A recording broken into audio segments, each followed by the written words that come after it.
So sorry. That's okay. Are you sure? I'm not going to run screaming. I asked you if it was recording, but I was It like, says end recording. Yeah, so that's a theme. Hey, thank you so much for being here. This is Kat Hobson, the host of Fate Magazine Radio, and I'm so glad you're here because Carl's having a fit over on the other side of the table. I am really having a good time. I am at the Ozark Mountain UFO Conference, and you wouldn't believe all the great information that's been being shared. And I am really excited because I have Dr. Jim Segala, right? Yep. And he just did a presentation that was absolutely brilliant. And I was interested because he's doing with physical symptoms and experiencers what SCU is doing with craft. And he is seeking information, he's documenting, he is trying to understand what's happening with this phenomenon. And he's in a great place for that, actually, because there's a lot of experiencers here. And he has also developed a device and program, MUPAS, that we're going to talk about. And can you describe MUPAS? Sure. So what we found was that when people do have experiences and they have these profound experiences, there is some energy that's coming from some outside, some vector that actually is creating a situation where they have experiences. Like if somebody sees a craft, somebody sees an orb, or somebody sees like a shadow figure or something, it's something that is being portrayed for them. So there's some energy around them that is actually making this thing happen for them to see. And what we try to do is we say, okay, we understand that it's happening to you, but at the same time, what we want to do is we want to record all the environmental signals around them to see if anything is being pinged because of that energy presence that's there. And the reason we do that is very, very important because we want to have a good, solid scientific data point that makes it so we can then take that and build off of that to other scientific data. So having the two scientific points line up is the most important thing, and that's what we're trying to achieve with this equipment. Well, it's one thing for someone to say they're an experiencer or that they saw this or they saw that, but I'm a member of the Scientific Coalition on UAP Studies, and it's really important to have data to back that up. And really, because what you're doing is the counterbalance to what SCU does. And I think that's very important. And I don't really know that I had contemplated doing it from your side to be able to get the information and the dig down into it, right, that you're doing. Well, what you find out, and I think MUFON is actually coming to this conclusion that UAP sightings and UAP interactions and experiences are one and the same. It's just another variation of it. So whatever you apply towards that interaction with the unknown being some kind of thing that you see, is basically causing the same type of thing physiologically in your body as just having a regular experience. So you can now say everything we learned about, John Mack learned and all these people learned, we can apply it now to another group of people, another group of phenomena interactions. And I think that continuity is very important.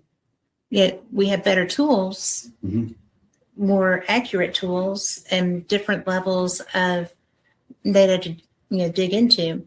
So I think that's really a very exciting thing. Yeah, one of the things we definitely take advantage of, and I'd say anybody that's doing this, and I encourage all, because we don't want to be the only people doing this. We want to have lots of people doing this so we can all put our data together.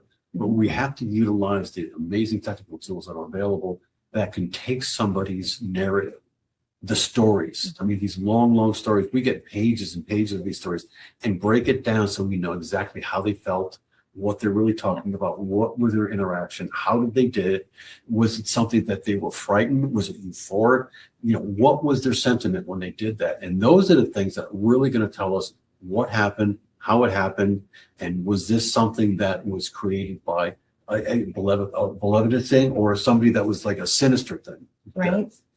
Well, sometimes in the heat of the moment, it's difficult to ascertain the difference. It is, and there's a lot of people that report coming out of these things and being just scared, and you know their hair standing up, and they're going through the day, and they're very, very anxious. But a lot of other people report that when they finish with the episode of experiencing, they feel amazing. They feel like they learned something. Like there are people that report that they've had this experience where they went forward in time and they were talking to somebody that actually was in some future setting, and they learned something that they never learned before. That's pretty cool. I would like to do that. Yeah, and there's people that I report would that like to do that. they've talked to people in the past, so you don't know what's going to happen. You know, one of the things that brings to mind for me, and we haven't really talked about this, is like, I'm going to bring Chris Bledsoe into this with his UFOs of God and, you know, angelic kind of, you know, feelings from what he sees. And is there a lot of people, or are there a lot of people that you're speaking with that may be bringing that connotation to it? I think so. I think what you're going to find in general is that, you know, there are people from all walks. I mean, this is across the board. There's a lot of people that are going to come into this thing with their own views, and they're going to have their own type of data. That's why one of the things that we're trying to do is with Rice University, we formed a union where we want to standardize how people do these experiments. So you have people doing experiments on UFOs, you have Chris is doing, you know, his kind of thing, but we want to have a standardization. So at the end of the day, after all this is done, we put all the data together and then we disseminate it out to the rest of the world. So that so it's like anybody can come in and anybody can then go out. So it's a unification of all the data collection and data presentation, basically. Well, you know, that's important. That's so important. And I wasn't really sure what I was going to think when I heard about what you were doing and the information driven stuff, because it's physicality. Right. It's part of it's what's happening around their body. But one of the important things that we decided right in the very beginning is that you have to give the information, and you get the information from people. So we have to give it back to the people. But you give it back to them in a way that they want to see it. You know, they don't want to have to do the scientific part of it. So you have to give them the ability to work with it and see it and understand it. And a lot of the participants, and we have over 300 now, almost 350, that really use this thing on a day-to-day basis, not as a scientific tool, but really as a coping tool or an understanding tool that allows them to really deal with it. And we got some significant funding from, we have several phases of the study. The current phase it's on is being funded by somebody in the past phase that had a big change in their lifestyle and their child lifestyle, because they came into the study and they were able to cope with this. They had some really severe experiences, and they said, well, this is like changed our life. So that's pretty amazing. While they were doing that, they said, you know, and it ended the study, unfortunately, and they had to go back to their normal way of dealing with it. But they said, if you ever fire up your study again, we would like to get involved and fund it. So that's they're funding us for the second part of the study, and it's been amazing. That's such a cool thing. Yeah, yeah. I mean, I couldn't imagine how that would feel. You know, to feel like you've been fighting this, you've been doing this, you've been experiencing this, and then all of a sudden you're not alone. Right. I think that just that little piece of knowledge would be so liberating, because if you're scared, you want down. And then one of the things that we've learned, in fact, my wife does a lot of this, she organizes all this. What we do is we offer anybody that's experiencing and having a hard time dealing with it, we offer them to talk to somebody that's been doing it a long time, learn how to deal with it. So we have these counseling type sessions where people come in and they can either chat or they can do a video chat or something like that, and just talk to somebody that's been around a really long time and figured out how to basically make it part of their lives. I don't think most people realize that there are people that have been living with this for most of their lives. Yeah, some And people go back to their childhood where they have the first incident back when they were very, very young, maybe 5 or something. They had something happened ever since then. It's just progressed on and on. that's it's actually kind of freaky. Not like they're freaky, but like the experience to last that long in someone's life when it's so anomalous. Yeah, it's almost like they get this connection, and then once that connection gets established, it just keeps going on and on. One of the interesting things we find out as you pull in all this data, there always seems to be this point in their lives where it starts and nothing happened prior to that, and then it just cascades after that. Like they'll have a medical event where they'll have like a high fever. Like we had a lot of people say that after the COVID, because a lot of people had a high fever during the COVID, their brains seemed to be different coming out of it, and they were more susceptible to having these experiences. So it was actually started at that point. We get reports of people that had trauma, or like an accident or something like that. They would hit their head in the dashboard. After that, they would have amazing abilities to discover, to have these experiences and really do some interesting things. So Wow. it seems that your brain somehow gets reset during these medical episodes where you either hit your head and like some blood force trauma or something like that, or you have a high fever or something like that, where your brain gets reset. It makes it so it's more open to receiving this. And then all of a sudden they start having these crazy experiences that That's they never had fascinating. before. That's fascinating. Yeah. I mean, because if you look at COVID, with how many people were infected, A lot. I mean, it's a vast number globally, and then survived it. I mean, and if you lost somebody in COVID, I'm so sorry, because we all did. I'm not trying to disrespect that at all. But if you survived and you had been through that, I guess almost a near-death experience, if your fever was that extreme, then wow. Yeah, a lot of reports come back from us. We have like almost 40,000 reports from these people, and they say, a lot of them come up and say, it started in 2020 or started in 2020, just after I got through with COVID. I had very, very sick, not all of them in the hospital, but some were very, very sick. They had, all the symptoms, and then all of a sudden they just started that's when they had their first encounter. Wow. What did you think when you saw this trend establishing? Well, I didn't understand it at first. I mean, there was no way. It was like this inrush. And actually, I wasn't in the process of doing the study at that point. We had just closed down our first phase and hadn't kicked up the second phase.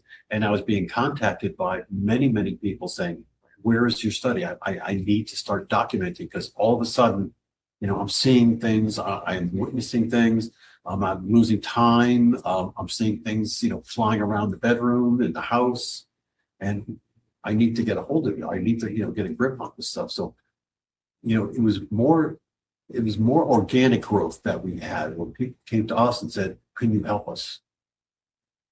How did that make you feel? Well, of responsibility. I mean, so one of the things that I work for a lab in Austin, Texas, and one of the things that you learn in the lab is that if you figured something out and it's something that you need to help with, you have the responsibility to go do something about it. You can't just sit on it and say, oh, well, that's just the way things are. You have to go and react. So that's why I got kicked up to this is serious. I think these people really need help. That's why we brought in the people that we have a community where you can get into a group and just, talk to experiencers back and forth to say, how do I cope with this? And so that started the whole thing off. It was like a wake up call, like do something. Sure. Well, I mean, do something that's big. I mean, especially in your field. You got to start. Try to do as much as you can for the people and bring the amazing tools available that are here right now. Yeah. This is a great time to be a physician. Yeah. Right? I mean, it really is, because there's so much happening. And my dad used to be an executive director of a comprehensive cancer center. Okay. And just in the 80s, 90s to early 2000s, it was astounding. And I've got to think that getting through COVID was also, and now you're doing this to help. And what made you interested in UAP studies? Well, I started working for a group in Austin, Texas, run by Hal Puthoff, who's a very famous physicist. Hal has the reputation of being able to look at phenomena objectively and make scientific decisions and judgments based on real scientific data. And because of that, he was actually funded by a European philanthropist who's very, very wealthy and gave him literally millions and millions of dollars over a period of 30 years. And he said, I just want you to go and solve problems. I don't want you to take things that people don't understand and understand them and tell people about it and publish and make the world a better place. That was his whole objective. I didn't know that. Yeah. I really didn't know that. That explains a lot. Yeah, so I that mean, was it does his explain a lot. mantra. And Because he has been so involved in so many things. viewing, and well, that was before remote. Sure, yeah. Now it's like, got into like, we said, one of the sponsor requirements or requests, he said, could you figure out how to do a spaceship? Okay, well, so here's some money to do that. Can you figure out how people communicate through telepathy? Okay, so we started a whole thing. So there was all these little pockets of investigation that we did throughout the years that I worked for him, and it's just amazing to be in that mix and learning I'm all sure. these things and I mean, seriously. discovering what you can't do, discovering what you can do. I've got to think that discovering what you can do was your favorite part. Yeah, it's amazing what happens when you push the limit a little bit.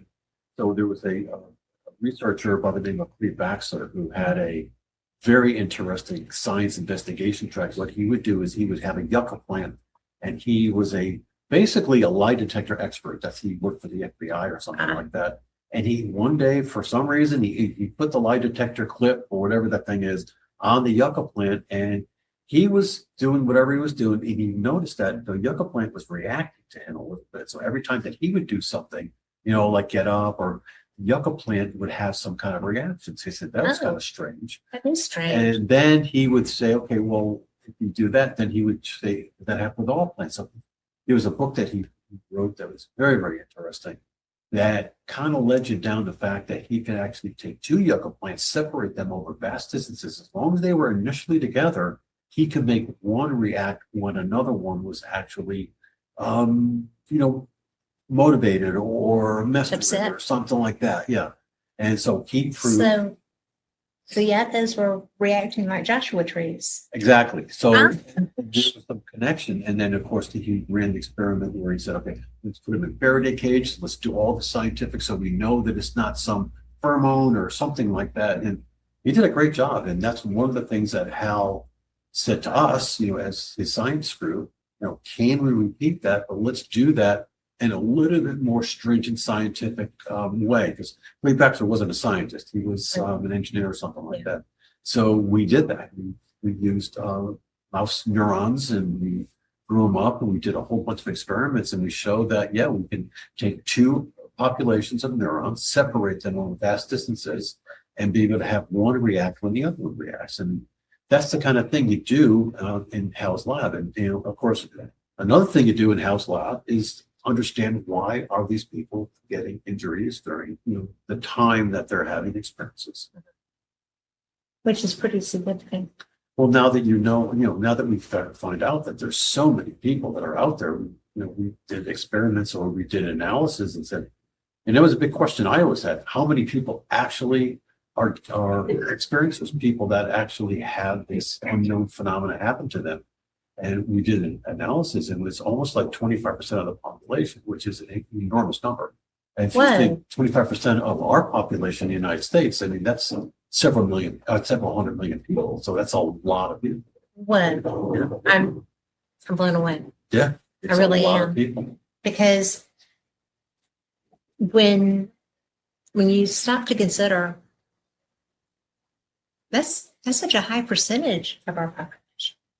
Yeah, and you say, well, most of those people either don't come forward, they're on the sidelines watching and just make, just creeping on the sidelines, just, seeing how things go and waiting for the right moment, and they're having their experiences, they're dealing with it or learning. But the Reddit community is just flooded with these people. The Discords are flooded. There's a lot of people viewing podcasts that are in this one. I mean, there's a lot of people out there interested in this, and they all have these experiences. So, if you pick 4 people at random in a population, one of them would say, yeah, when I was such and such, I saw this, and then ever since then, something's happened to me. That's actually interesting because I'm old, and I started noticing things in the sky or having anomalous experiences when I was young.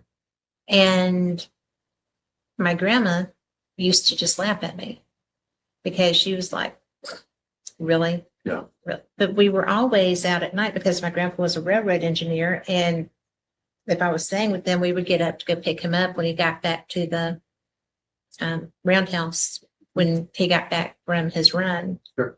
And so we were out a lot at night. And I mean, this was early 60s, mid 60s, when there wasn't a lot of aircraft. And there would be stuff often in the sky. And of course, no real way to report it. No. So it's all private stuff. Well, I mean, I was a kid. I was a kid. That's unfortunate. And so when the most interesting thing was it was Christmas Eve and we were on our way to go pick up my grandpa. My uncle was going and I just hopped in the car because I love babies. I love trains. So, yeah, and they were giving me grief because I was seeing multicolored lights. Okay. And they're like, oh, that's Santa. Because it was Christmas. Yep. Yeah, that's Santa. We've got to get you home. You're gonna miss out, And I thought that was really mean. But I did not miss out, just so y'all know. But it was so funny looking back because it wasn't flashing colors, it was all red. And something in the sky that shouldn't be there. Mhm. And your brain was trying to rationalize it, or they rationalized it. Yeah. And I mean, they were never going to tell me anything. But my grandma had skill sets, parapsychological kind of skill sets. And so that was an interesting thing too, because she would recognize things before anybody else would. And, it was always interesting to see what they were going to harass me about. Because I was an inquisitive person. Oh, that's good. So an only child, an only grandchild for like 7 years. So I was not spoiled. So along that line, we find out from our cohort of people that a lot of people that are experiencers have had family members that had that ability as well. So this is a genetic thing that gets passed on, and that's just a scientist thing, Gary Nolan, that's looking into that, seeing if there's anything that's in the DNA that some codon that actually creates this ability for people to be more susceptible to receiving this information. And it's like one of those profound things that if you pass it on from generation, that means that there's got to be something in there that's actually making you more receivable. It's almost like when you have your accident or something like that, you kind of get a brain reset and things get changed in your brain so you can receive. It might be that whatever that is, that these family members have that going forward. Well, that is interesting because my mom was not like that until her sophomore year of college. And she was on her way to an Alabama game from Birmingham and was in a car wreck. And she had a closed head injury, but the other people were killed. So it was a tough wreck. And it was bad enough that Frisco brought my grandpa home and they actually broke a train in the yard for him to get out, which they did not do, to get to her in the hospital because they thought she wasn't going to make it. But when she was dying, I was her caretaker, and she was like, so what do you think? I'm like, what do I think about that? And it was, you get those skills from me. And I'm like, what are we talking about? But that's where she was going with So it. she knew. She knew. Yeah. And I was like, well, but I thought yours came as a result of your accidents or something. But it was, but I mean, I see craft. To my knowledge, I've never gotten to fly with anybody, which I'm a little bent about, because if they're going to show themselves, Right. I might as well get a ride. I'm serious. So anybody listening, just saying.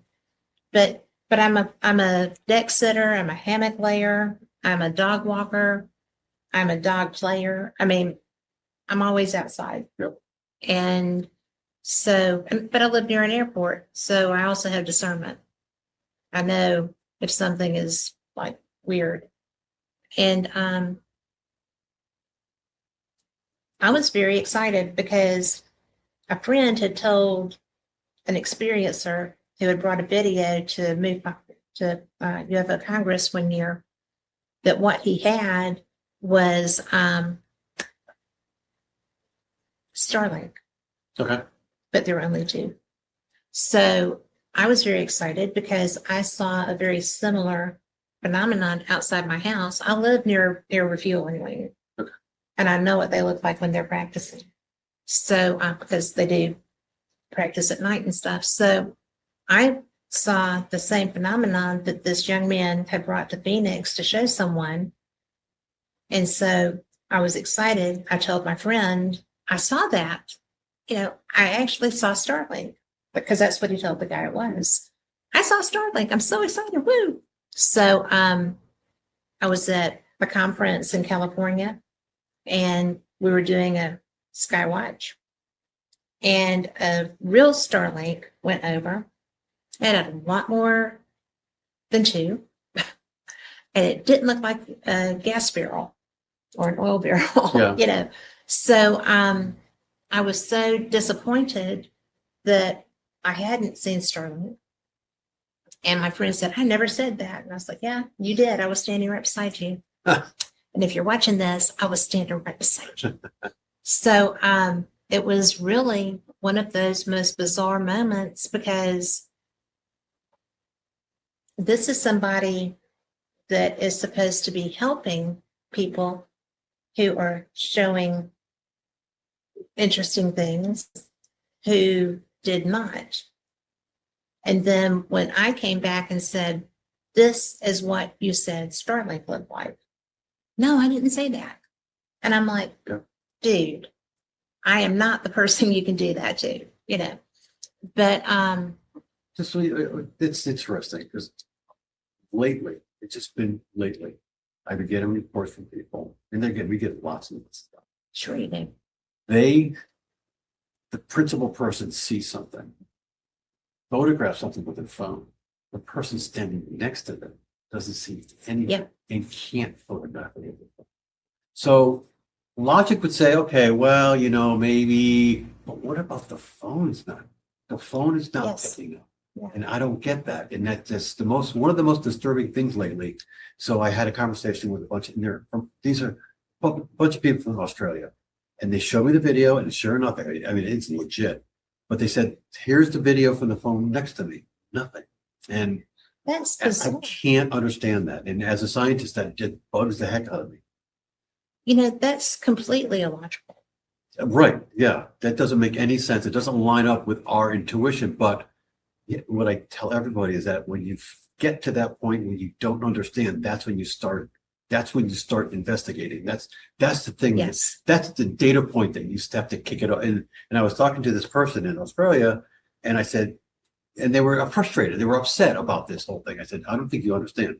You just have the most profound data point I've ever heard of. Yeah. It's like, that's a real thing. So how do you, now put some thought into that and figure out what mechanisms are in play that will allow that to happen in nature. Even if you have to bend some of the rules, don't be afraid to bend some of the physics rules. Well, which is an interesting thing for you to say, because most people consider physics an absolute. It's a math, so it should be an absolute. True. But there are always things,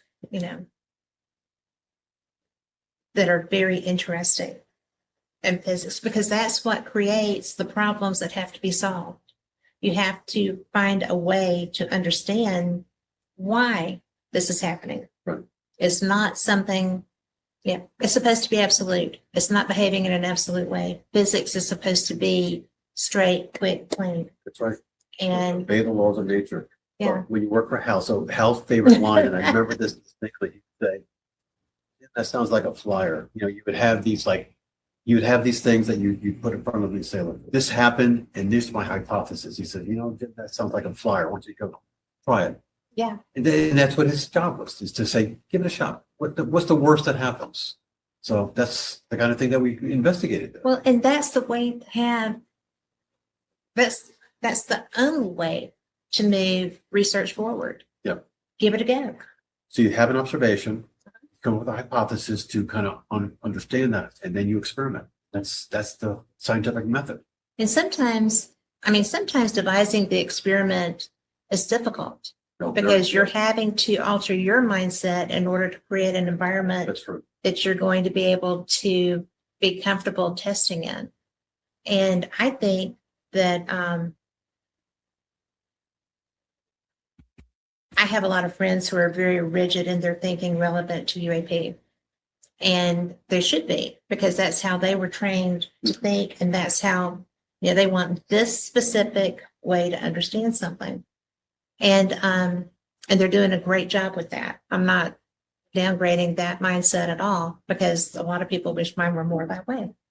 But because my observation points are sometimes a lot different than the average person, I can look at it and say, well, but I know that's what you want to do, but you're not accomplishing it. So how are you going to get around the way of thinking that this is happening? There's not a true understanding of why that's happening, but you've got to admit that that's happening. And you are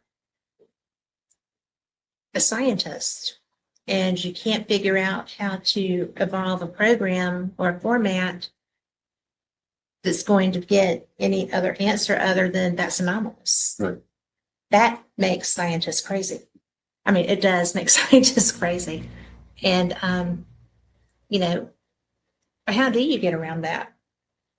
Well, so one of the things that you always have to invite in is the opposite interpretation of something.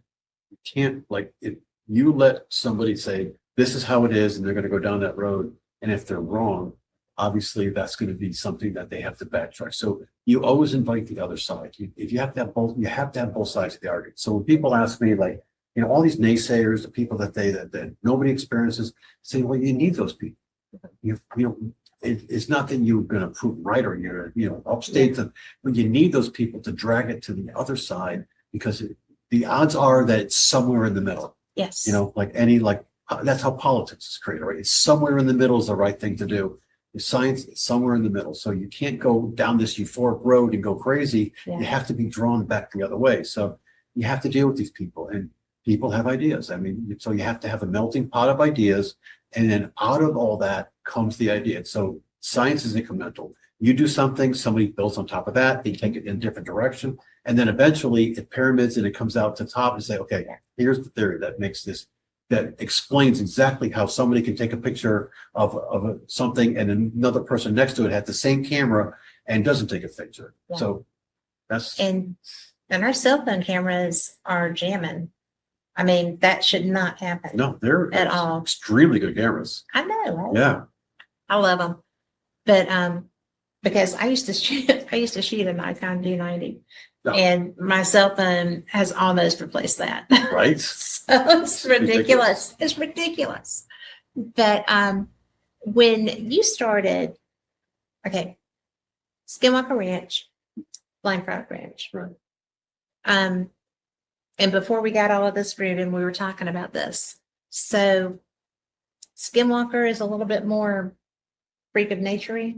Yeah, it's got a little bit more negative connotations in the history And we see that going forward, and the way you do experiments and the information that you take out of it, like, you don't see a lot of things buried there, but you see a lot of people trying to make lives there. But at Blindfrog Ranch, you see a lot of things buried, a lot of things that have been left behind by civilizations. So you have to ask yourself the question. So if you're a civilization, you want to like leave your stuff behind, you would go to, or live someplace, you want to go someplace where you feel really good. So that's kind of where it just feels like that is more north of this, whatever line it is that discerns between maybe a negative connotation and positive. So under that opinion, so Skinwalker, I know that there have been reports of really frightening things, whether, from beings to experiences to injuries to the cattle mutilations, Right. to, the bizarre energy that is part of Skinwalker. And, we had talked about Ryan and his books and his history that, in his reports, that when he went into the house, the homestead house that was there, that he found that even the closet doors locked from the inside. So whatever was in there, the people that lived there felt very threatened by, and they were trying to seek shelter any way they could, and they were struggling with that. But based on also his reports of what he said would chase him away from the ranch, I don't know how they could have possibly felt safe just because they had a lock on the door. But you do what you can with what you got. And that was such an anomalous experience that they didn't know what they were dealing with, and they didn't know how dangerous it was. They were just scared. So just to let you know, so most of the people, they're very religious that own the property and work the property. They're very religious people. Before they even get through the gate, they say a prayer. I could see that. Yeah, they all say a prayer. So it was very surprising for me to see that. All of a sudden, they stopped the car. I was in the car, and they said, we have to stop and do a prayer. So they do a prayer, and then they go in. So that tells you something. Well, I know that the Navajo Rangers do that. Yeah, I know that. Yeah, I know Michelle. Yeah. And, I love Michelle. She's so cool. Yeah. But, it's just one of those things that the average person going to work doesn't feel the need to do that. No, but Michelle has I don't know what it is, but she puts something on her skin that before she goes in there, she says, I need this to protect myself. And I said, okay. Isn't she amazing? She is. Yep. So she probably protects you too. But I would think. So, what do you think? I mean, because you are a man of science and you're dealing with two locations that have varying anomalous activity. And it's not something that I feel like your education really prepared you for, other than the research side. And then, you connect with Hal, and you're kind of in a position that you're dealing with things that you can't explain. Right. How does that work with your scientific side? Well, so what he's always said to me is that the first thing you can't do, or the most important thing you can't do, is jump to a conclusion. That's the problem with a lot of people that are not, trained. I've met a lot of people that are on the ranch that they see something and bam, they already have it all worked out. They know they know everything about it. And what you do is you just spend the rest of the time proving what you just said. Yeah. Looking for only evidence that supports that. So one of the big things that he said is that you can't go ahead and have a hypothesis. You can't go to theory right away. No, you have to do the experiments. You have to let the data speak for itself. And sometimes working those hypotheses can take a while. Oh yeah. It took 2 years to do our first phase with, and it took a couple of years to do the second phase or the first phase too. So it takes a long time to get all the data together, get it right. And then, this one's, who knows how long the current was going to take, but we're in for the haul. Well, I'm glad, because I've been fascinated by this since I was an adolescent. And, I didn't realize how endangered the people actually felt while they were living there. And because there were stories about Skinwalker Ranch before they ever fled. Right. And it was one of those things that you just really wrote down to just a scary book, you know. And then I can't remember who wrote the first book I read about Skinwalker, but it was Keller? Oh, that was, oh no, that was before him. Yeah. but I don't know who was living there at that point either, but I know that so many people have fled that valley. Yeah. I mean, the valley itself, not just the ranch. And you know, you just kind of, I can't imagine feeling a need to flee my home, and especially one that was still mortgaged. I mean, you know, if you were still trying to make a living, and you know, your whole world is upside down, and it's bad enough that that's okay with you. Yep. So there's somebody that reached out to me. I won't mention his name, but his family owns the property adjacent to Skinwalker on the backside, not on the Mesa side, the other side. And they have the same type of things going on in their property. He's been suffering significant changes in his physiology and his personality. That was just this like incredible onslaught of like, holy cow, this something bad is happening to this individual. And so you get to the point where you say to yourself, you know, what is this asking them to do? I mean, is this something that is causing them to do that, or whatever the case may be? So it's just like this big warning sign. There's people that I talked to that said, I would never step anywhere near that place. Right. And then, you know, they're scared of the hitchhiker. The hitchhiker's a big thing that they're concerned about. They want to bring it back to their family. And I guess I get asked that a lot. You know, did you ever bring something back to your family? And, you know, What did you? I don't know. I mean, my wife and I talked about this. We do have somebody that has a very strange autoimmune disease that was developed. But and their parents, my son and daughter-in-law, were on the ranch when I was there, and they spent some time. And then now their son has a problem. But you know, is that a case where we can pin hitchhiker syndrome? Is that part of the Skinwalker law? We don't know. It's very difficult to tell, but there's a lot of people that said, I'm not even going to test the waters. I'm not going to tempt fate. I'm not doing this. So I don't blame them. 100% don't blame them. Well, you know, it's, that's pretty close to home. Yeah. I mean, seriously, that's pretty close to home.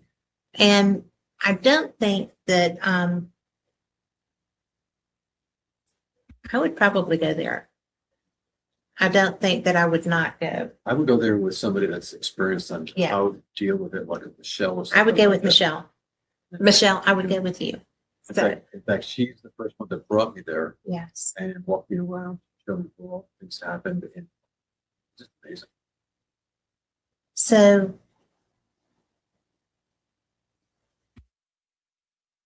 you know, one of the things that choked me out was way back when they were opening this well and Travis got radiation burns and all this other stuff.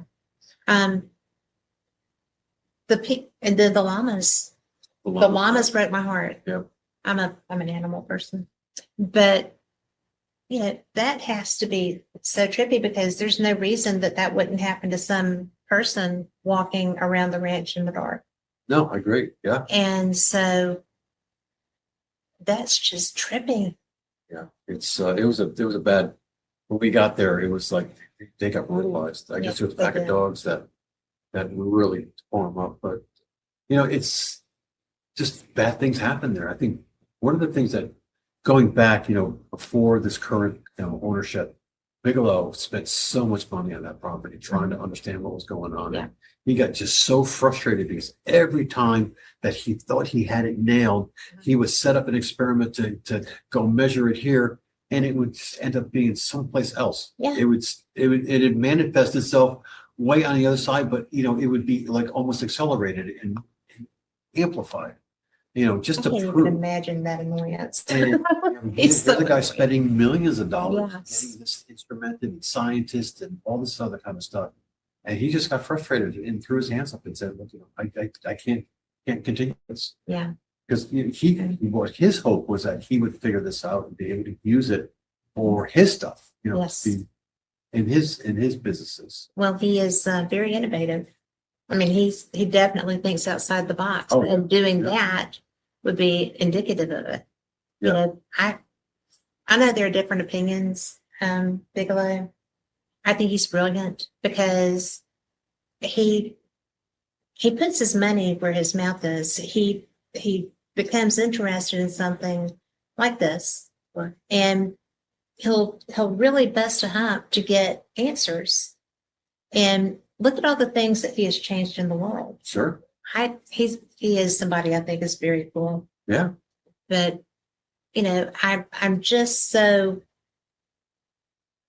I was surprised when he got that annoyed. I really was, because I know he's faced issues with development in the past, and to be so thoroughly done was really an interesting thing. And he had 2 properties that Mhm. he owned, and he tried to get the experiments to happen on both, to repeat the experiments. So he did it right. He had the He did. right scientific method. So, I give him a lot of credit. And Hal was his advisor. Hal Puthoff was his advisor, and walked him through it and got him through it and stuff like that. And in fact, one of the things that when I first started working for Hal back in 2010 or something, is the data that Robert Bigelow had collected Right. through his, through Eric Davis and all that stuff, boots on the ground when Eric Davis worked for Bigelow. He eventually worked for Hal.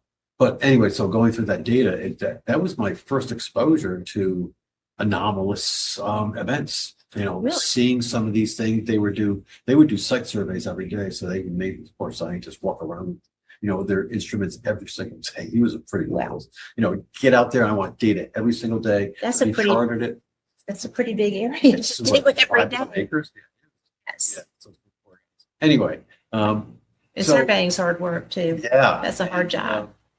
But I had the ability, or I had the privilege to actually work with that data, try to understand it. And like things that I had done well before that was numerical analysis of large volumes of data. So that's kind of what was in my wheelhouse. And then as I looked at it, it was like all these surprising things. Is, wait a minute, how did this happen? How can you explain this? And that's when I started to, when Hal kind of opened the gates and said, look, find something you don't like and the data, go figure it out. I mean, this is your job. So that's when you start really initiating and going after and trying to understand things, coming up with hypotheses and then experimentals to prove your hypothesis and, kind of going down that road. What was the strangest thing that he gave you to go figure out? Oh, so Linda Howe, Yeah, her, know her. thought that she had a subcutaneous something injected into her body. She had all this Oh. information. So it was one of those situations where, and it actually turned out to be not real because she made a mistake or something like that. But that was my awakening. And then as you get in that mix of like, wait a minute, this could really have these. So Hal said, we have all this data that says that people have this, and here's all the evidence. Can we figure it out for this poor individual that had this happen to her? And I said, wait a minute, this is real? It was like right at the beginning. I said, this can't be real. People don't really get this, do they? Oh my God. And then the more and more I look at the data, I said, oh God, this is Yes, it is real. damn, I'm going to get out of here. But and I felt sorry for it. Thank God it Well, was something sure, that yeah. was not something, it was something completely different. And I'm going to say she is not an alarmist. No, not at all. This she's a woman pro. is so Yeah. used to dealing. I mean, she was Yep. a journalist. Yep. Before any of way before Ancient Aliens, way before everything. She has been a journalist her whole Yeah, life. she's amazing. And she's bad to the bone, and she does not scare. So for her to be so convinced that there was something going on, To call Hal up. yes, Say, she look. was serious. She would be serious. Look. Yes. My education during that period is like, this is not. How could this possibly be happening? That was one of my wake up calls. Well, that place is known for them. Yeah. And, I get so tickled. And if I offend anybody, sorry. But I get so tickled with the Mesa. Yep. Because the stuff around the mesa appears to be quite bizarre. And I know that Travis was catching a lot of flack because everything, the answer to everything was a rocket. And it would never behave the way that it was supposed to. And in all fairness, Travis Taylor is a rocket scientist. He does know what these things are supposed to do. He's one of those people that if he's in the room of geniuses who are absolutely convinced that they're the smartest person in the room, he's going to be pretty sure they're wrong. And he won't probably be wrong because he is that kind of almost a savant on a lot of his stuff. He's so brilliant. But, it's just when in your case, when you are conducting experiments and you're not finding anything, there's nothing that's responding the way it's supposed to. Right. And it's supposed to. How do you just not throw your hands up and say, this place is just freaking nuts. I'm not doing this anymore. Yeah, that's when you have to you have to That's when you go to Blindfrog, right? Yeah, you go to Blindfrog. But that's when you say, wait a minute, this is an opportunity. If I can't explain something, that's an opportunity. And that's something actually, tell you the truth, that's something that Travis can really put out. It is. It's something that, you're faced with things that just don't make sense. And how can you, and first of all, you can't design an experiment unless you can figure out how to repeat that. And that's what they got so upset about. Yes. So you just have to get a grip on what it is and try to take a little piece of that, try to explain it, and then build and build and build. So you have to do things like an incremental basis. So, yes. And that's one of the issues I had with the TV show, being on it, is that they don't want you to do that. It was like, if you find something, we're done. We're on to the next scene. We're on to the next thing. So that was not something that was very inviting to a scientist. I don't know how perhaps does it. Well, because Travis has a very strong personality, and I would bet he does it anyway. Yeah, do whatever he may do it on his own time. Yeah. He may do it on his own. Well, that's what we ended up doing. Your own time, your own time. Go do it. Yeah. But it was interesting. So the big answer to your question is that if you run to something you don't understand, it's an opportunity to learn something. So what if you never get the answer? Well, you just keep forging ahead and trying. And if you can't find an answer, that means that you're looking in the wrong spot. So, and then one of the things that I try to do is invite other people to help and get their fresh ideas. If you're just sitting there stuck, you try to, and that's the whole idea of what we're trying to do, is that create a basis of data, let other people use that data to bring it forward. They're probably smarter than I am, and let them bring that forward, and maybe they can have the answers that somebody can build on top of them, and on and on and on. But it has to be started, and I think it is started. There's a lot of stuff that's actually starting. It's just that it has to get momentum and keep going. I just think that I'm a creative. So when I get stuck, I'm just like, well, doing the next, Yeah. Unless it's really important, I will stick anything out if it matters. Right. But, I really admire so much the tenacity that it takes to continue, like with the drones, when the drones kept crashing. Yep. And you sit there and you're like, oh my God, the money. Oh my God, this. Oh my, Yep. And where is my continuity? Why is there nothing that's working appropriately? Why is it consistently inappropriate, but in different ways? I mean, it's just something you don't understand yet. You just be nuts. It's the opportunity to learn something and solve a problem. And if you leave it and you say, well, I'm not going to solve it, what you're doing is you're leaving in an unknown physical event that is out there waiting to be solved. Well, I don't know, that night that all those drones crashed, that was my favorite episode. But because the analytics had to be crazy. The analytics had to be crazy. Sure. I mean, there's a lot of my favorite episodes. I don't watch it consistently, but I do love the concept, and I've always loved researching and grabbing whatever I could to read about that ranch, though it really amazes me. And I'm always astounded by the fact that those people at Blindfrog go underground in that water because Yep. I'm a swimmer. I'm a diver. But in, They go underneath in caverns, yeah, no, dark, no, no. muddy. God bless them. I Yeah. am not that girl. And I don't know very many people who are that man.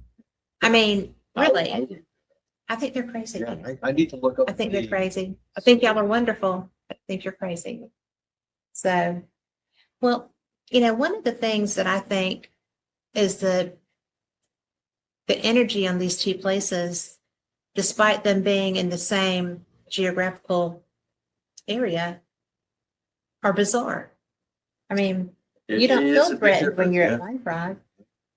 You probably do feel threatened somewhat when Yep. you're at Yeah, Skinwalker. at Blindfrog, you go there, you're relaxed. And you walk around, you can look at the countryside, it's beautiful, Yeah. and you don't feel like, on the Mesa, always seemed like there was something looking at you. I swear to God, it's like the weirdest thing. We would be sitting there at one of the houses, and you always like looking over your shoulder, looking at the Mesa, say, "Is there someone looking at me?" So, That's interesting. but at Blind Frog, it's like you just go there and you're basically looking at everything else. It's there's no threat. It's just very different. It's all it is. I don't want to put the two in contention with each other, Well, but no, I mean, because it's just very different. that doesn't make them, in contention. It just means that the energy is different. It's different, much different. And because you are not really, I mean, you are a scientist, you're a doctor, you do understand the study but you also understand energy and that type of thing too, because that's part of human too. But I find it interesting if, as a rule, because we were prey for so long, if you feel that something is watching you, generally there is something going on. Yeah, your immune system or your subconscious brain is always on the lookout for your safety. Yeah. And even though you might not see it, your subconscious brain probably registers it, and it's putting the hairs on the back of your neck up and giving you in your heart. So that's why we have people wear these bio watches.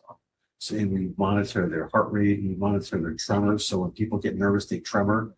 So we monitor those to see if there's an onset of something happening to them when they're having these experiences and they're seeing something. Are they anxious? Are they seeing, are they nervous? And it's just, it's an amazing correlation. We have MUFON people that go out to these sites with this equipment and they'll see something. And then all of a sudden, all of the watches that they have out there will start pinging and, they get nervous and then it's factual. They're actually seeing something. Right. And they're not, your body can't make that up. So it's just amazing what your body is capable of doing. We're like the best scientific sensor ever. Yes. But we're the worst interpreter of the data. Right. We make things up, we rationalize. Gas, or am I dying from a heart Right, attack? yeah, right. It must be gas. I'm not going to the doctor. Yes. But we have so many sensors, and our body is just a big, a big sensing system. Big tool. Yeah. Most people wouldn't consider that a compliment. Ah. But it is. It is. But I'm always just blown away so much because, like you said, it's almost bizarre with the number of people that are contactees or abductees. Do you work with abductees as well as contactees? 100%, yeah. So now there's the delineation that I think to be an abductee, I think it's two camps. It's like a physical abduction where you actually are gone. And then there's your conscious abduction. I think that 99.9% of the people that we work with they say that they don't feel that they were in their body anymore, but their body was still there. I mean, they didn't go anywhere. Nobody reported them missing or things like that. But 100% believe that our consciousness, because we don't really understand what our consciousness is. We don't know if it's not transportable. We don't know that. In fact, how do we know that? Once we die, we go somewhere. Exactly, right. So there is a precedent. So there is information that shows that there is this thing happening. So what's to say that we don't temporarily have gone someplace through some, maybe some intelligent being or some, some intelligence that allows us a conduit to do it? How do we know? How fun So would that be if we could figure that out? Because then we Well- could go and explore the well, universe. that would be the coolest thing. Yeah. If we can understand what that is and find out how we're doing that, if we, we could probably prove that we are doing that, and then we can understand how we're doing that. And then, of course, I mean, anybody would say, well, Then the can we sky's the do it limit. Yeah, we do it on purpose. Once around Venus, twice around Mars. I would, yeah, So, travel to other places and things like that. I'm sure that's in our future someplace to be able to, if we figure this out, to say, okay, well, let's go do this. while there are so many physiological things to affect with that, and to be able to control, to make that something safe to do so you'd have some place to come back to, it really is a brilliant concept. Because, Yep. one of the things I think trips people out about abduction experiences is that all of you is gone, as a rule. I mean, Right. and I've talked to so many people who have had abduction experiences. It's bad enough when something happens to you and you're left here. I mean, you're still in your environment, but yet things that aren't supposed to be in your environment are creating pain for you. And I don't think that most encounters happen with beings that intend to cause pain. I don't think 100% it's- agree with that. Yeah, I don't think it's an animosity. I don't think their intent is to do that. I think it may be that the residuals or the part of it that they don't, maybe they slip up a little bit. Like if, we accidentally step on something we're not supposed to. Yeah. We don't know that. So whatever this thing is very powerful. Whatever this is very powerful, and we don't know what it's doing. But it certainly is. It might be the opposite. So we think our consciousness is being transported away. How do we know that it's not their consciousness that's being brought down here as well? And that's what we're envisioning, is them traveling to here. So we're saying, wouldn't it be cool if our consciousness could go like to some other planet? Well, maybe they're doing that, Mhm. and they figured this out already because Yeah. they're 1,000 years older than we are, and they've already figured this out already. We don't know that. Well- And it would be cool to kind of get a theory together that says, okay, how can we test this? I would suggest that a good point of beginning would be with Tibetan monks, Yeah. So, because they are able to Yep. transcend. I mean, transcendentalism is real. Yep. And I have often wondered why that's not being. I do know that if they're still a practicing monk and if they're living in a society of monks, that being able to interact with them is very difficult. But I know a lot of Tibetan monks who are living here. Some of them are teaching here. Mhm. They come and they teach transcendental studies. They teach Eastern religions. They do all kinds of things. They're in a lot of universities already. And I think that would be a good point to maybe start talking to somebody. Yep. So, and then we have a lot of. but if you start doing that, I want to know about it. Absolutely. So we have a lot of people that are in a religion field, that teach religion, that are in universities, that are with religious studies, that we have available to us to allow us to understand what's going on. Is this something that has similarities between what the theologians say and what we're experiencing now? Yeah. So they're very interested in that. I just think it would be so fun.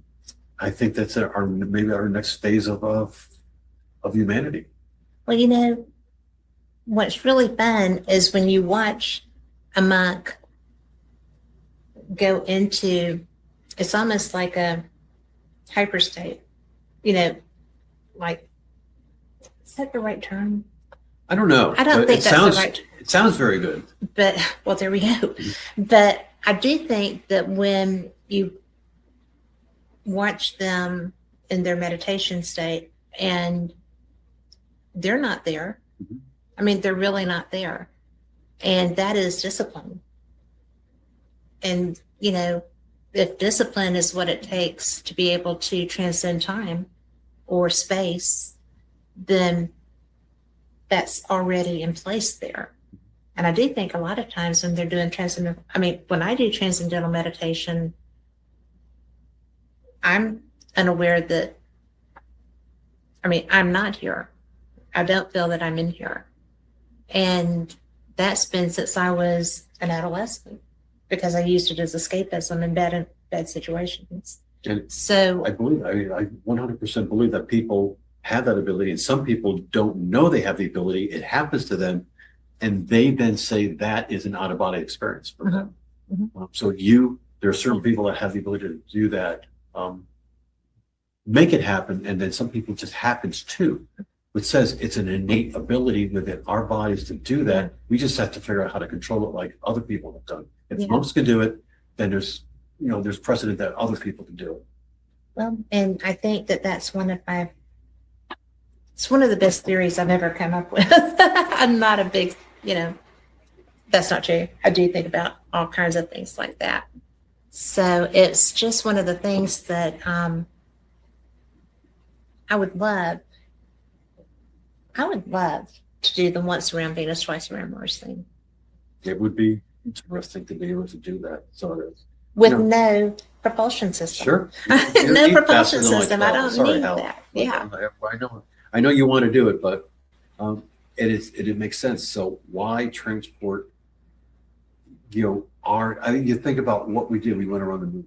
Yes. So we spent all that billions of dollars to go around the moon for people, and maybe just being a researcher in this field is going to solve that problem and say, okay, I'm going to go to Mars, but I'm not going to see who's there. Yeah, I'm going to go to Mars. I'll set it up for you guys when you get there. Yeah. It's just, speculating that it's possible that people have the ability to do this already. We just don't know it.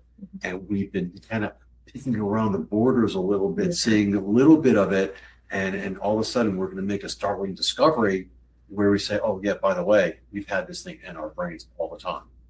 Well, look at how much of seriously, how much of our brain is not mapped out. Oh, God, we yes. are an unknown. Yeah. And this is where we live. And we know next to nothing about here. Mm-hmm. The only reason we know about through here is because everything is so well defined through the actual operating living system, the actual mechanics of how we work. But the operating system is completely, and I will say completely, because with limited EEGs and things of that nature, some of the post-life research that happens on our brains and stuff, well, the brain's not working. So you don't know what you're missing to understand if you're doing it post-mortem. And no, I agree 100%. There's so much we don't know. how would you go about fixing that? Well, maybe you don't have to fix it. You have to open up to different ways of looking at it. Like I said, when you have this insolvable problem that you can't get your head around, you don't understand it, you have to look at it in a different way. And I think that's the whole building blocks of science, is that you get new people coming in, the new generations coming in. So, a lot of the older generation people are steadfast this way, but the new generations are very, very creative people. Yes. And they grew up in the AI industry, and they grew up in the games and the iPads and the this. So they might bring another spin on it that's going to say, oh, yeah, guys, here's the answer. Right in front of you that we never saw before, because we're stuck with our norms and we're stuck with our stuff. So, it's an evolutionary thing. It's going to take a few more years, but I think that we have the scientific background now to start understanding what the problems are, so we can start answering it. I think, okay, this is a weird question because I'm pretty sure I know what your answer is, but to me, and I use Grok and I use a couple of different AI, right? Because I use them for almost frivolous things that I want to answer to, things absolutely. that, but it's making me more comfortable with using it. because I am going to start using it for some research I want to do. But I have to learn how to interact and interface with it so that it understands what I'm Sure. looking for. But what is your take on, AI being the demise of human ingenuity? So I know, my opinion is that the incredible tools that we're seeing now Mhm. is already us. Yeah. I don't think people realize that all of the amazing things that Claude can do, Mhm. that ChatGPT can do, is just us averaged together. It's just all the literally, Because it's really, coming from us. it's all the stuff we've said on the internet for the past 20 years, Yeah. just put into an AI model, and it's just us answering the questions. And it's just spitting out what we've already Yeah, said. it's much better at organizing and giving it to us back the way that we want it and organizing. Because, we're not really good at that, putting No, things we are together. not. But Some of us have ADHD and are terrible at that. so you have a tool that allows you to do that, but it is just us. So I guess if you look at what is the source of all the data for like chat and stuff like that, it's like all the Reddit chats, it's all the it's just all of the answers and the questions that people have, all collected, literally trillions of pieces of data from us, and just put into a model that we can use. So it's us. So are we going to take over us? No, it's never going to be smarter than us by definition, right? Well, but it should. It'll be more organized and I was more gonna say, able it should be to, able to learn easier, yeah, right? it should be able to learn the tasks that we tell it that we know how to do and extrapolate some. Yeah, I 100% agree. Because that's what its ability to learn is the only thing that gives me pause. Because humans are not logical as a rule. The emotion gets in the way. Even the most logical human is still human. And so everybody has their thing that can block the best plans to be able to control whatever. And, I actually asked because I just figured that when I use Grok, I'm looking at Alon's brain and what a brain to be in, right? But anyway, I just think that if you were to go into any AI system, feed in the information that you have about Skinwalker. Mhm. Have you ever tried that?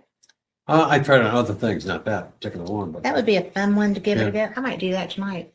yeah, but That would be fun. Yeah, and gather all the information it has that it collected over the years. Like there's tons and tons of it, amalgamate it together and put it together and create conceptual reports and give you interpretations that you're asking for, and it would be better at doing it than you could ever do it Without because it has. You think about it. So, like for instance, right now they're solving these.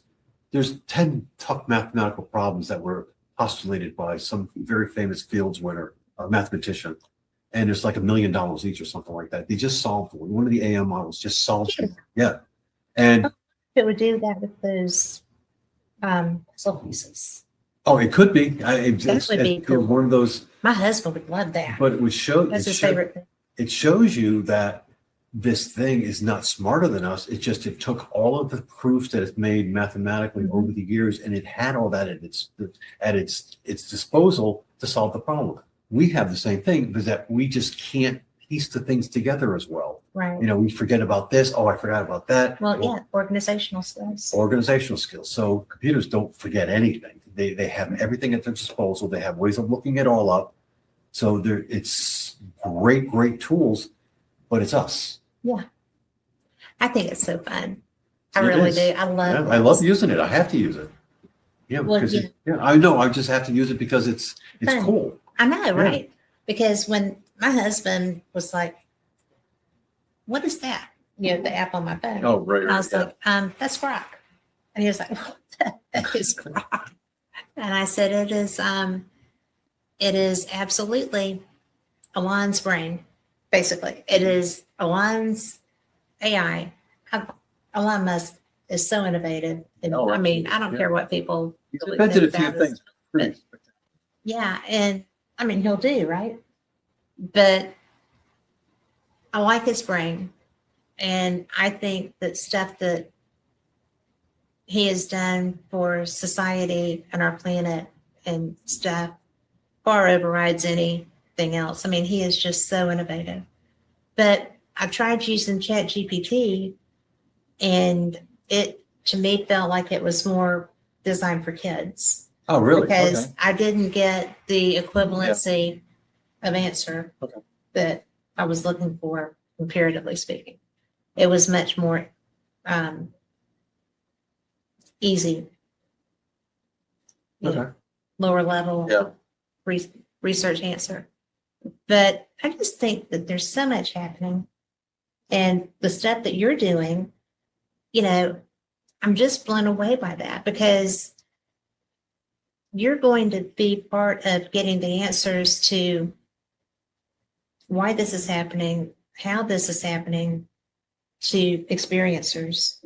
And, you know, the fact that even the wound type that you had, that, yeah, is it going to be a specific species that's interested in doing this, or are these all going to be radiation burns that happen because of in various parts of the body because of how, you know, how they were placed when they encountered a craft? Or is this going to be something that a being from somewhere else doesn't realize that they're creating this discomfort when they're, you know, touching or stroking or, you know, whatever is going on?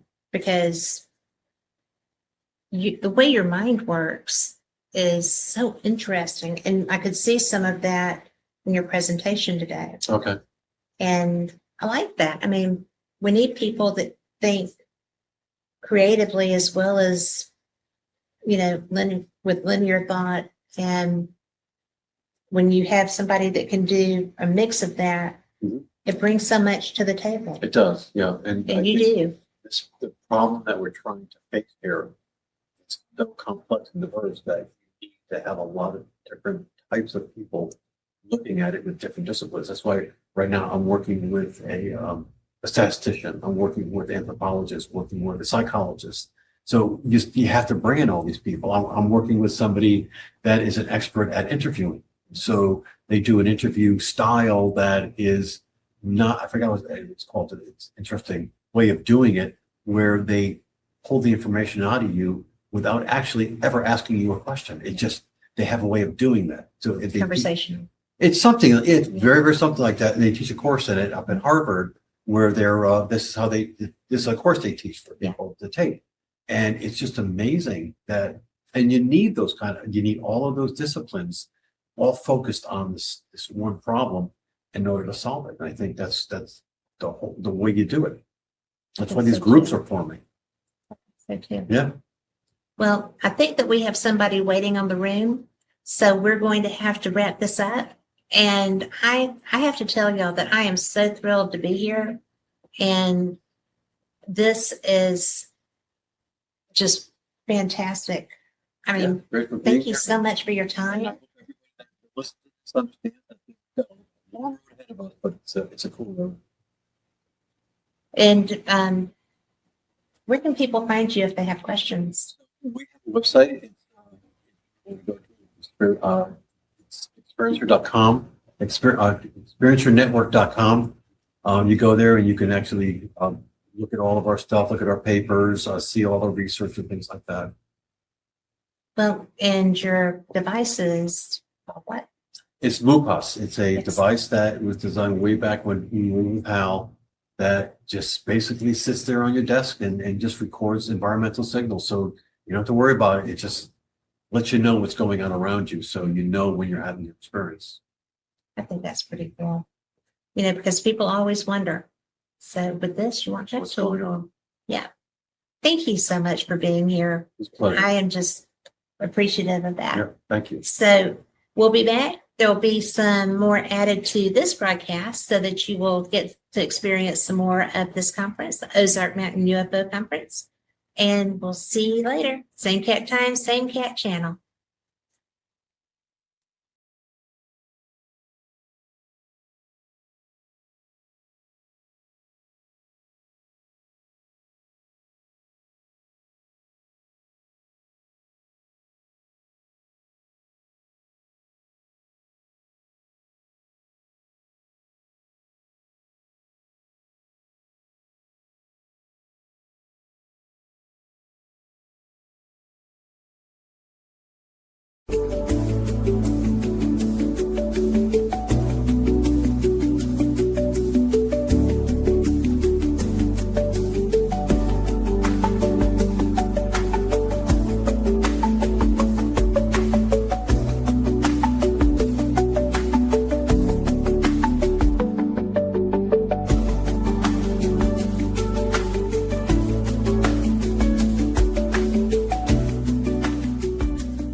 Hello there.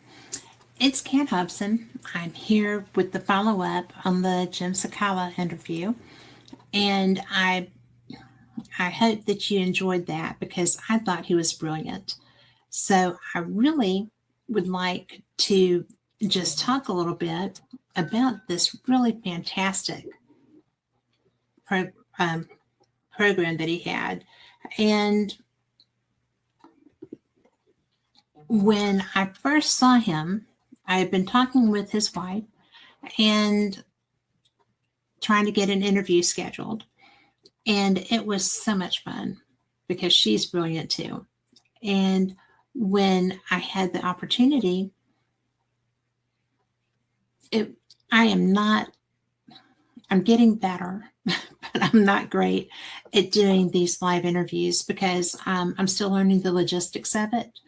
And I am, well, not live interviews, but live face-to-face interviews because I try to figure out the best way to do it. And I did 2 interviews at Ozark Mountain UFO Conference, one with Jim and one with Stephen Bassett. And y'all will remember the first time I interviewed Steve Bassett, he was in a coffee shop off DuPont Circle. And because he was trying to get from one place to another, and he ducked in for our interview. And it was a little bit tough because the video on his cellular was not working very well for him. So there was a lot of side shots and things like that. And this one was a little better. We'll see. I loved it. I think he is one of the nicest men. I think you're going to enjoy that interview too, because he really is all that in a bag of chips, just like Jim Segala. But one of the things that I found interesting about Jim was this, the MUPAS study that he has talked about. And this is really interesting to me. I have a friend who's acquaintance, I guess she's a friend too, that I know who is using one. And it's designed to answer a primary question. Do the experiences you have come from an external source outside of your mind, or are they entirely manifested in your mind? And he says, and I'm quoting from his, you can read this actually on the experiencerstudies.com/MUPAS. But most experiencers feel they receive their experiences from outside their minds from an external source, sometimes far away or even from another world. And so basically, if that was just your mind, something being transmitted to your mind, then would there really be a physical manifestation of an environmental changes? Would there be, I call them my spidey senses, right? If I'm on a paranormal investigation, or even if I get upset in an environment, sometimes you can feel them. But there are changes I have found when there is a paranormal, parapsychological situation happening. And so what they have been trying to do is figure out how these messages or these experiences vary from person to person. Is there electromagnetic environmental field changes? Is there, well, we'll learn more about that. But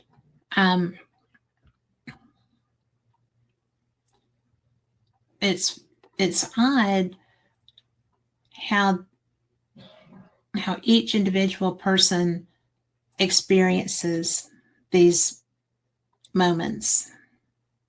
And so it's tough to get a grasp on, why is this happening? Why are they being, why do they make us feel so uncomfortable? And so, well, if you've been to a UFO conference, especially a large one, there are experiencer groups, there are break-off groups. They talk, they share, they discuss whatever physical manifestation may have happened, be it an implant or a bruise or being in a different location when you're done experiencing this. There's so much variation. And so what they're trying to do is create a technological device of some type that can, especially with AI, this helps, but be able to predict environmental changes, EMF if you're ghost hunting, right? But the same thing, because our body reacts to EMF fields. But hopefully technology can help experiencers recognize when a situation is going to happen. It's a big deal. Prepared is a big difference from just, snuck up on, somebody's popped up in your face, or, you've popped up in somebody else's face. But it's really wild when you have people getting a message transmitted to them, but they don't really understand why or where from or how is this really happening. This provides physical documentation of environmental changes, which is a big, hairy deal. And one of the things that I think matters the most is finding a way to be able to give any sense of peace to people that feel so out of control. They can't stop it. They can't understand it. They can't react with it in a way that they feel like they're in control. And hey, Tom and Nicholas, but it's really interesting to me because I have had experiences with humans where I felt that there wasn't control, and that's very disconcerting. And they're peers, right? Basically, they're not somebody that can, take you off Earth or change your entire environment, well, some of them can. You can be killed, you can be kidnapped, you can whatever by humans. And I feel like if you're being confronted by a species that you don't understand, you don't know, they don't look right, if you're seeing them, how much worse would that be? I mean, really. And people talk about, ETs and, UAP versus UFO. I mean, just because you change the name does not mean that you've changed people's reaction to it. I know people who have had experiences with off-Earth species, people. They didn't really look like people for the most part. But, and it was very disconcerting. They didn't know who or what they were seeing. And they did not know what the nature of that person was. A good example would be Travis Walton with his experience. When he came to in that craft, he knew he was hurt. He knew there was trouble. When he looked up or tried to get up, they looked like bugs. He tried to off them. He was fighting his way out. And so they left. And what came back were Nordics. human looking, beautiful, something that maybe wouldn't scare him so badly. Were they able to transform? Were they really a different species? I don't know. He didn't know either. But they were able to calm him to a degree, I guess. And they took him back. He was gone, 7 days? Because he walked into that wash from that craft, ostensibly. So if you had a way, particularly if there was some sort of bio tracking thing, so that you would understand what might be coming, if there were different markers, biological markers that could be picked up by it or something of that nature, so that you would have an idea of what you were going to be dealing with. But, it's really interesting to me because I've sat in experiencer groups. I am one. And the first time that I did, I was so surprised that other people had experiences that weren't very different from mine. And the facilitator who allowed me in there, I had to flip my badge because technically I'm press, but I wasn't press in that environment. I was an experiencer in that environment. So I got the opportunity to hear other people, and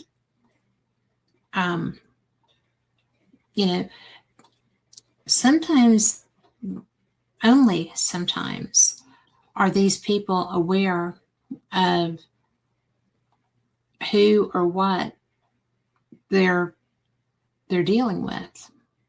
And this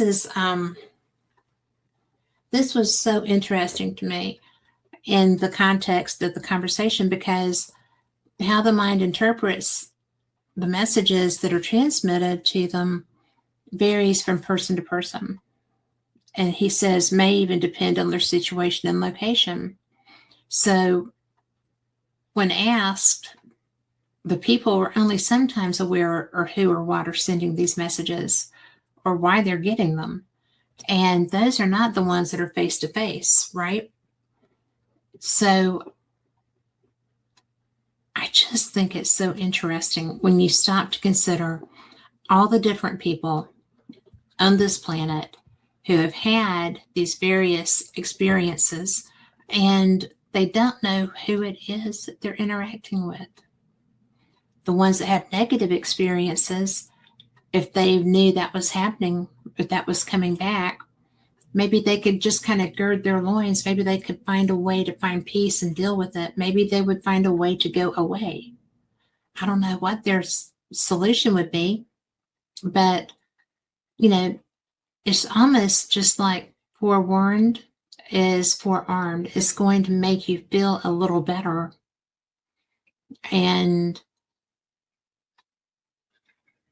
out of all the experiencers I've talked with, I've done Fate Magazine for 5 years. I've done Paranormal Experience for 10, moving toward 11. And I've talked to maybe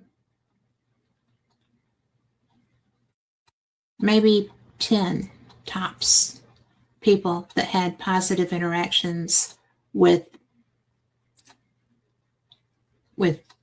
that they were being abducted, for sure. But then again, I've talked to people that have,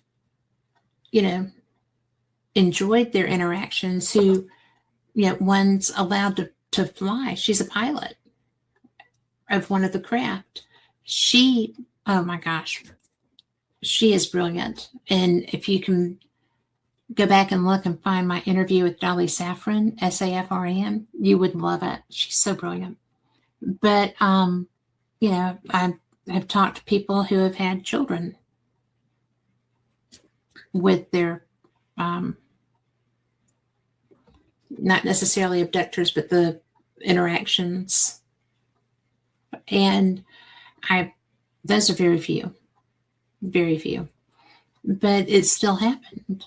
So there's all kinds of things to look at. Why, would you want to know? Would you want to know if you were about to have something like that happen again? Would that be something you wanted foreknowledge of? I just think it's incredible. I think it's incredible that there's a device that can read this energy. And I mean, that's not, well, kind of, I guess it is rocket science, but it's not, it's, everything is energy. So if they are recognizing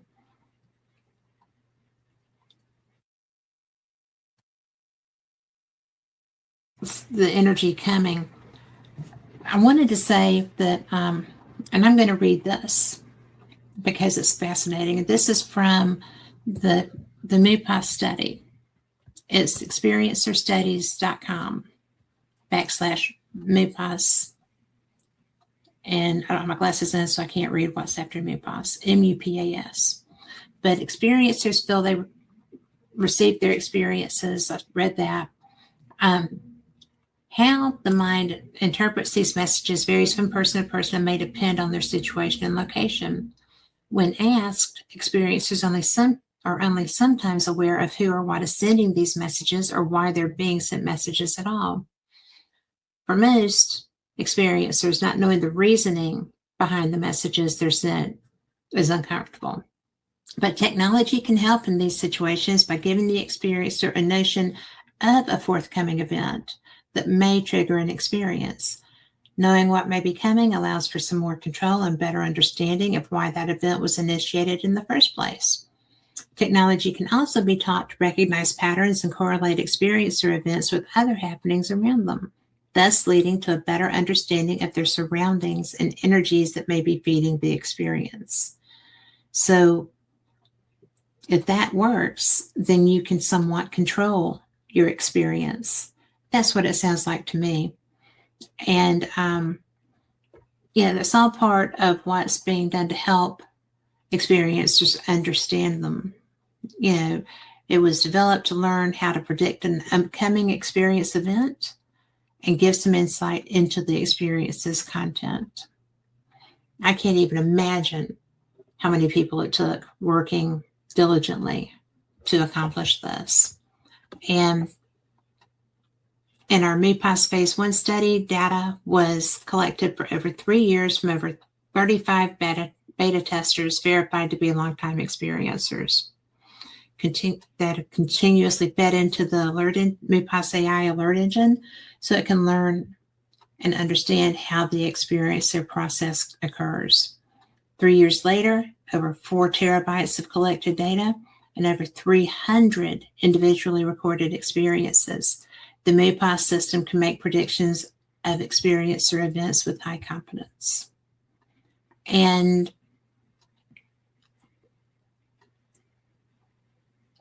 I don't know, some people would give a lot to be able to ascertain that this is coming. Some people, no. But at least this is there if you are trying to get that. You've got a method. You can become part of the study and find out. So this is going to be tagged on to my interview with Jim Segala. He is developing this, has developed this. And if you're interested in it, you'll be able to reach out to him. And that being said, I'm going to say good night. I hope you enjoyed the show, that interview. I enjoyed him so much. But anyway, I'll see you next time. Same cat time, same cat channel. Good night.